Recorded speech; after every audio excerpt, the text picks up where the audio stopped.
Isang masayang araw sa inyong lahat, mga bata. Kumusta kayo? Sana kayo ay nasa maayos na kalagayan, masaya, malusog at ligtas habang nanonood sa ating aralin para sa linggong ito. At tayo ay nasa huling linggo na ng ating aralin para sa AP5 o Araling Panlipunan 5. So handa ka na bang matuto? So kung gayon, simulan na natin ang ating pag-aaral. Ang ating pag-aaralan para sa linggong ito ay pagpapatuloy ng ating aralin noong nakaraang linggo.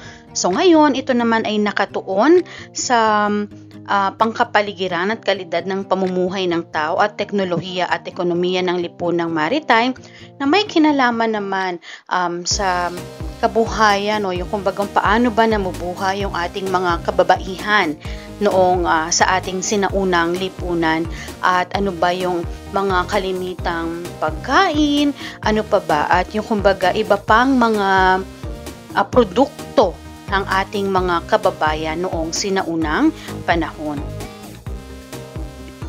So narito ang ating kasanayan at layunin na susuri ang mga sinaunang bayang Pilipino batay sa organisasyong panlipunan, pang-ekonomiya at pampolitika.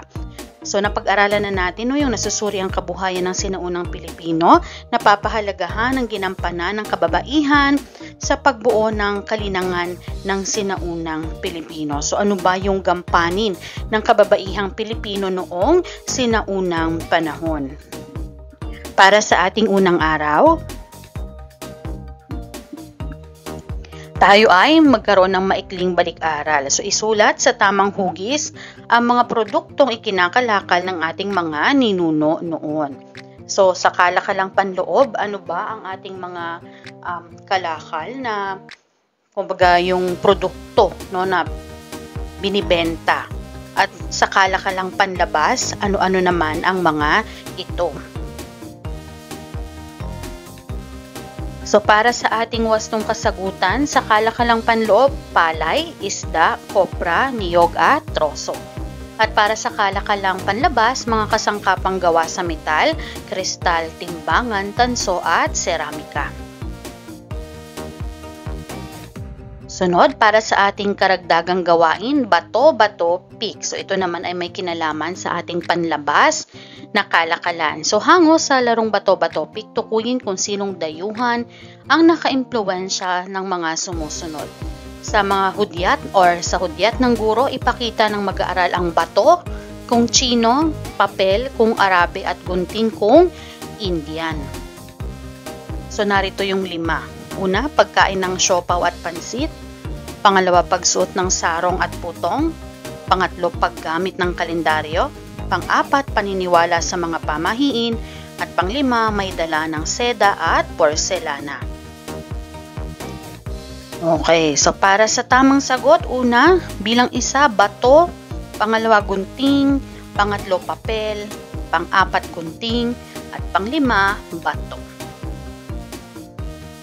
Okay, so magbigay ng iba't ibang uri ng kabuhayan sa sinaunang lipunan. So ano ba yung kanilang klase ng pamumuhay at paraan kung paano sila nabubuhay? Nangingisda ba sila? Sila ba ay nangangaso? Sila ba ay nagtatanim ng gulay? Nagtatanim ng palay? Nagsasaka? At iba pa. So ano-anong mahalagang gampanin ang ginagampanan ng mga kababaihan sa sinaunang lipunan? Ano kaya ang role ng mga kababaihan noong unang panahon? Katulad ba natin sila ngayon na halos may pantay na karapatan sa mga kalalakihan?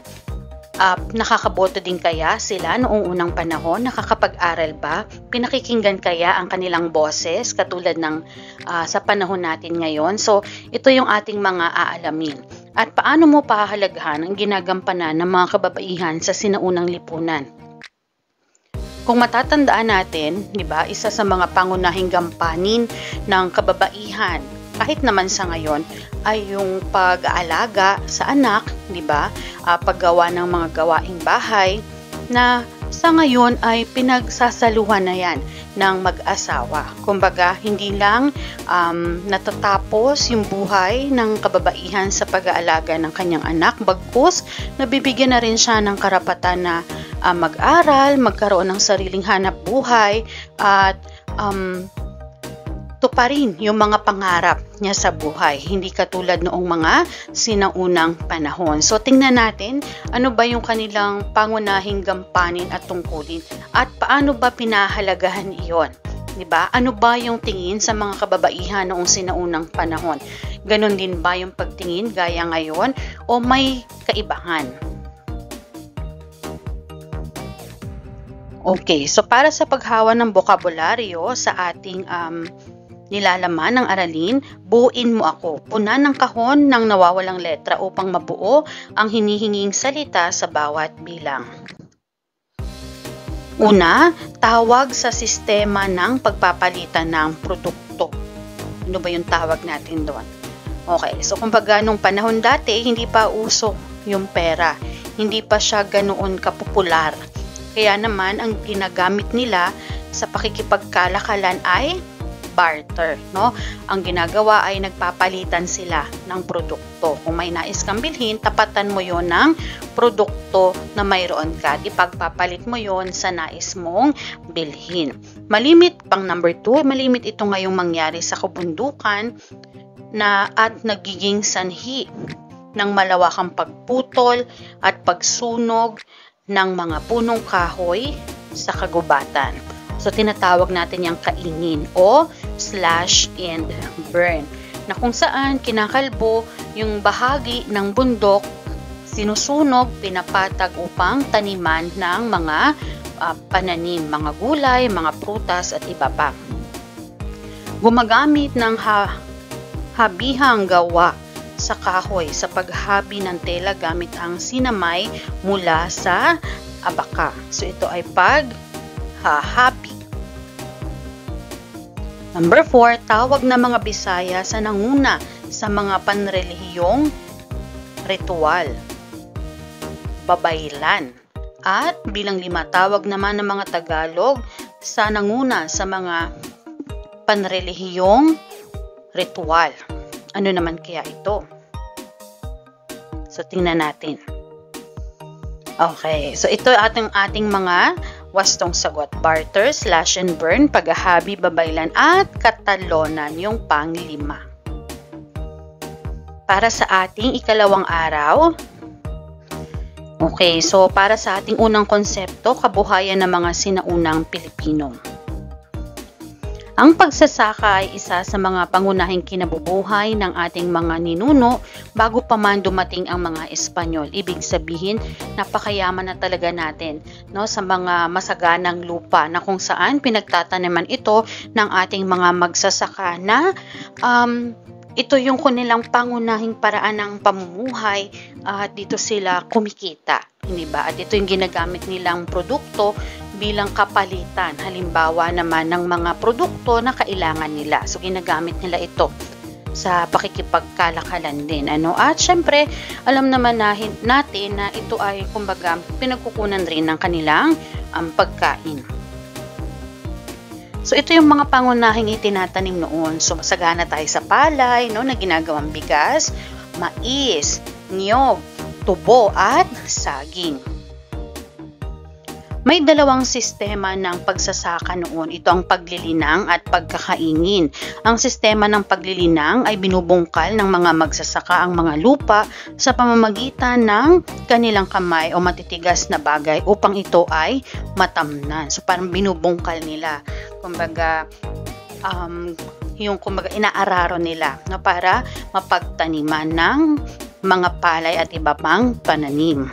So syempre gamit yung kalabaw na kumbaga nagiging katuwang nila sa kanilang pagsasaka. Pero syempre ngayon iba na, no, modern na, may mga ginagamit na silang mga makina para mapadali ang kanilang pagtatanim.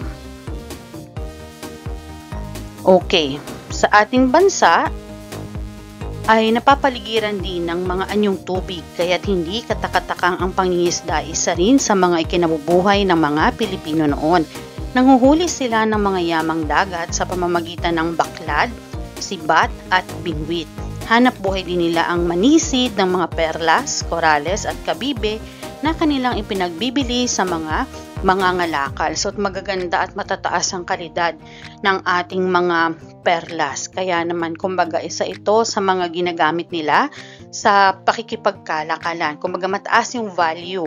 Kaya kung halimbawa yung isang perlas na yon, marami siyang pwedeng mabili mula dito. Pangangaso, ang pangangaso sa kagubatan ay kinabubuhay rin ng mga Pilipino noon.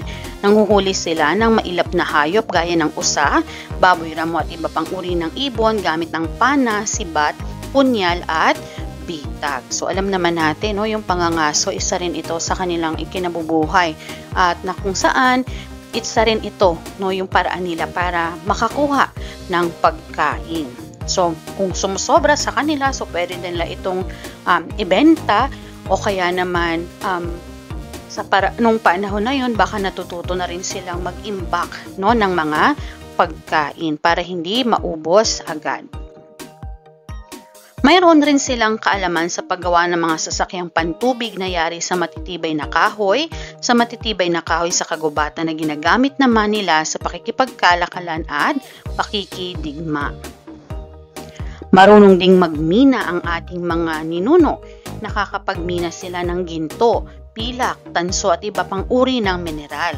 Ang mga ito ay pinapalit nila sa mga dayuhang mangangalakal at ginagawang palamuti at alahas. Sa Visayas, halimbawa, isinasagawa ang placer mining o pagmimina sa batis gamit ang kahoy na kawali at kahoy na batya. Nakipagkalakalan na sila sa mga taga-India, Indonesia, China at sa mga Arab. Naging mahaba ang kasaysayan ng pakikipagkalakalan ng mga Pilipino. Nangangahulugan lamang ito ng magandang ugnayan at dahil sa taglay na katangian ng mga Pilipino na pagiging matapat at mapagkakatiwalaan. So wala pang scammer nung panahon ng ating mga sinaunang Pilipino. Wala pang manloloko, wala pang manggagancho. So para sa inyong gagawa sa inyong papel ng talahan na yan, tulad ng makikita sa susunod natin na slide, isusulat ang mga kabuhayan ng mga sinaunang Pilipino, mga pamamaraan at kagamitan at mga produkto o gawang yari sa partikular na kabuhayan. Okay, so ito halimbawa, pagmimina o placer mining, pamamaraan, pagmimina sa batis gamit ang kahoy na kawali at kahoy na batya. Produkto, ginto o makakagawa ng kagamitan na yari sa ginto. Para sa susunod na gawain, proud ako dito.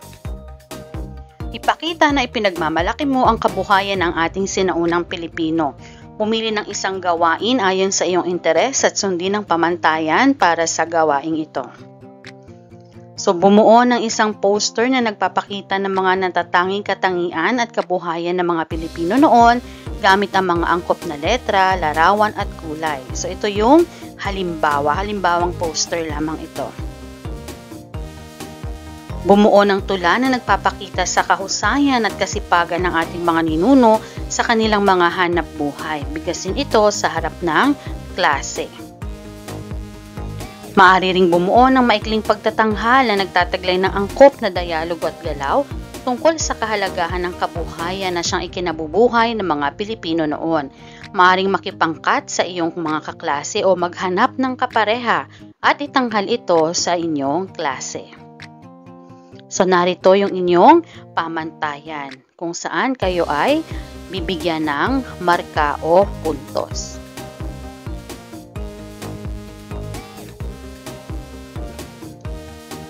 Para naman sa susunod na gawain, pagtambali ng mga hanap buhay sa anay A sa pamamaraan o kagamitan na ginagamit sa hanap buhay para naman sa hanay B. So isulat ang titik sa patlang.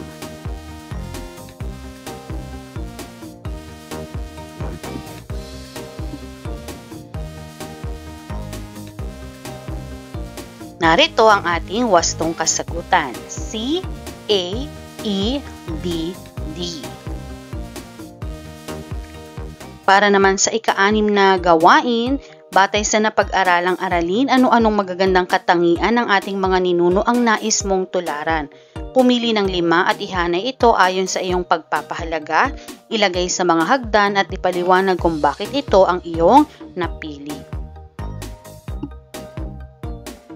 So nariyan yung mga halimbawa ng katangian ng ating mga sinaunang Pilipino. So pumili ng 5 at bakit ito ang iyong mga napili. Para sa ating ikatlong araw, ito naman ang ating pag-aaralan, kababaihan sa sinaunang lipunan. Mataas ang pagpapahalaga ng sinaunang lipunang Pilipino sa kababaihan. Bukod sa katungkulan bilang ina at tagapangalaga sa pamilya, may mahalagang bahagi rin silang ginagampanan sa lipunan. Kababaihan ang nagsisilbing mga espiritual na pinuno sa sinaunang Pilipino. Ang mga Katalonan para sa mga Tagalog at Babaylan sa mga Bisaya ang nanguna sa mga panrelihiyong ritual. Nagsilbi silang tulay sa pagitan ng mga tao at ng mga Diyos at Diyosa at tagapamagitan upang makausap ng mga nabubuhay ang mga yumao. Dinudulog din sa mga Katalonan at Babaylan ang mga karamdaman, physical man o supernatural. Okay, so sa panahon na pagdating ng mga Espanyol, na kung saan pinakilala nila ang Kristyanismo, mapapansin natin na ang mga pinuno ng kanilang simbahan o ng ating simbahan sa ngayon ay mga pari o mga kalalakihan. Samantalang noong unang panahon o sinaunang panahon, isa sa mga mahalagang gampani ng kababaihan ay ang pag sila yung nagiging nagsisilbing mga espiritual na pinuno ng ating mga sinaunang Pilipino at maging sa kanila idinudulog yung mga may sakit, hindi ba? Sila yung parang nagiging daan din para makausap nila o makipag-ugnayan sa kanilang mga mahal na yumao. At gayon din sila yung nagiging tagapamagitan sa pagitan ng mga tao at sa kanilang mga Diyos at Diyosa. Naging papel din ng kababaihan sa sinaunang lipunang Pilipino ang pangangalaga at pag-iingat sa kultura at panlipunang karunungan o kaalaman ng kanilang lokal na pamayanan. Ang Babaylan ang nagtatakda noon kung kailan dapat sisimula ng paghahawa ng kagubatan at kung kailan magsisimula ang pagtatanim. Katulad sa Ifugao, nangunguna ang mga kababaihan sa pagtatanim at pag-aani. So, nagtamasa rin sila ng mga karapatan tulad ng mga sumusunod. So, ila rin ito sa mga naging karapatan ng ating mga kababaihan noong sinaunang panahon na unti-unting nawala pagdating ng mananakop na mga Espanyol. So una, pagmamay-ari at pagmamana ng mga ari-arian, pakikipagkalakalan, pagiging dato kung walang lalaking magmamana ng katungkulang ito, pamimili ng mapapangasawa, pakikipagdiborsyo sa asawa at muling pag-aasawa at pagpapangalan ng anak. So makikita natin na mataas talaga yung kanilang pagtingin at pagpapahalaga sa mga kababaihan na ito ay unti-unting binura at nabura pagdating ng mga mananakop sa bansa. Na kung saan ang mga Espanyol ay kumbaga pinalaganap nila bukod sa pagpapalaganap nila ng Katolisismo o Kristyanismo ay yung pinakita nila sa atin yung kumbaga pagiging patriarkal, di ba? Yung mataas na pagtingin sa mga kalalakihan at kung saan naman kung ano naman ang taas ng pagtingin sa kababaihan noong sinaunang panahon ay unti-unting nawala pagdating ng mga mananakop na Espanyol. Kakaiba rin ang paraan ng panliligaw o panunuyo noon. Hindi kaagad-agad magiging asawa ng sino mang umiibig sa kanya ang isang babae. Dumaraan muna sa maraming pagsubok ang isang lalaki bago mapangasawa ang nililigawan. Kinakailangan munang magsilbi ang lalaki sa pamilya ng babae sa loob ng ilang buwan o taon, yung paninilbihan na tinatawag. Sa pag-aasawa naman ay kinakailangang magbigay ng dote o bigay kaya ng pamilya ng lalaki sa babae. Karaniwang binibigay ang lupa, ginto, anumang ari-arian o kahit na anong makakaya ng lalaki para sa pamilya ng babae. So uso yung ganoon noong sinaunang panahon. Maninilbihan muna. Hindi ba? Pagsisilbihan muna ng lalaki yung babae at ang kanyang pamilya sa loob ng ilang buwan bago pa niya ito maging nobya at bago pa maging asawa, kailangan magbigay pa ng dote. Sa ngayon, minsan hindi nga alam ng magulang, nagkakaroon na ng nobyo ang anak. Okay, so taliwas sa paraan ng panliligaw noong sinaunang panahon. So para sa ikapitong gawain, i-react mo batay sa iyong natutunan sa aralin, tukuyin kung ano ang isinasaad ng pangungusap or kung ano ang isinasaad ng pangungusap. Kung ito ay nagpapakita ng katangian o karapatan ng mga kababaihan sa sinaunang lipunan, i-react o iguhit ang masayang muka at iguhit naman ang malungkot kung ito ay hindi. So narito ang ating mga pahayag.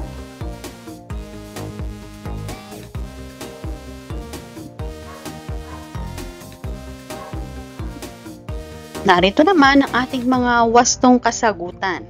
Una, masayang muka. Pangalawa, malungkot. Ikatlo at ikaapat, masayang muka. At pang-apat naman ay malungkot. Sunod na gawain, gamit ang double bubble diagram, isulat ang mga pagkakaiba at pagkakatulad ng mga kababaihan noon at ngayon.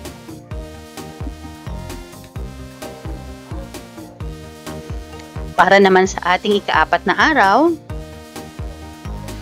pag-usapan natin, maaari kayo magkaroon ng think, pair at share.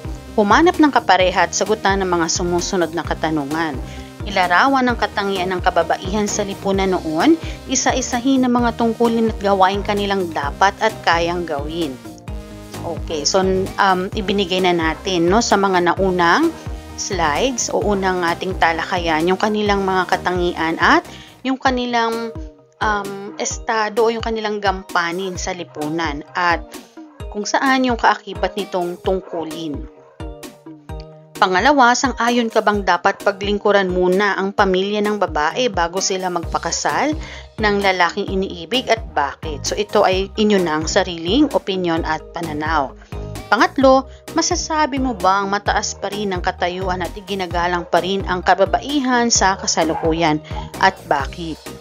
At para sa pang-apat na tanong, sa mga natalakay, alin ang mas gusto mo? Ang mga dating pagpapahalaga sa mga kababaihan o iyong sa kasalukuyan? So ngayon, ano ba yung estado ng mga kababaihan sa lipunan ngayon? Mas malaya, mas nakakapagpahayag ng kanilang damdamin, na ipapahayag nila ang kanilang opinyon? Nakakaya na nilang gawin ang ibang bagay na noon ay para lamang sa mga kalalakihan. Nabigyan na rin sila ng karapatan na bumoto, nakakapag-aral sila, nakakahawak ng mga posisyon sa lipunan at napakarami pang iba. Para naman sa ika-10 gawain, isa-isahin ang kabuhayan ng ating ninuno sa sinaunang lipunan. Letter B, itaas ang isang kamay kung tama ang pahayag at 2 kamay naman kung mali. Para sa ating pagninilay, pag-isipan ang iyong natutunan sa araling ito at tapusin ang mga pahayag sa ibaba. So ang kabuhayan at hanap buhay ng ating mga ninuno ay may kaugnayan sa natutunan ko na ang mga kababaihan noon ay, at para sa inyong pagsusulit, piliin sa hanay B ang tinutukoy sa hanay A. So isulat ang titik ng wastong sagot. Letter B, lagyan ng check ang kaugaliang ipinakita sa kababaihan noon at X naman kung hindi.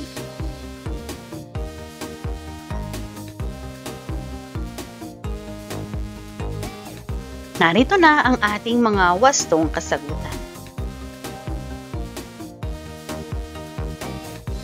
At maraming salamat. Dito na nagtatapos ang ating aralin para sa huling linggo unang quarter para sa Araling Panlipunan para sa grade 5. Maraming salamat at nawa marami kayong natutunan sa 8 linggo ng ating pag-aaral sa Araling Panlipunan.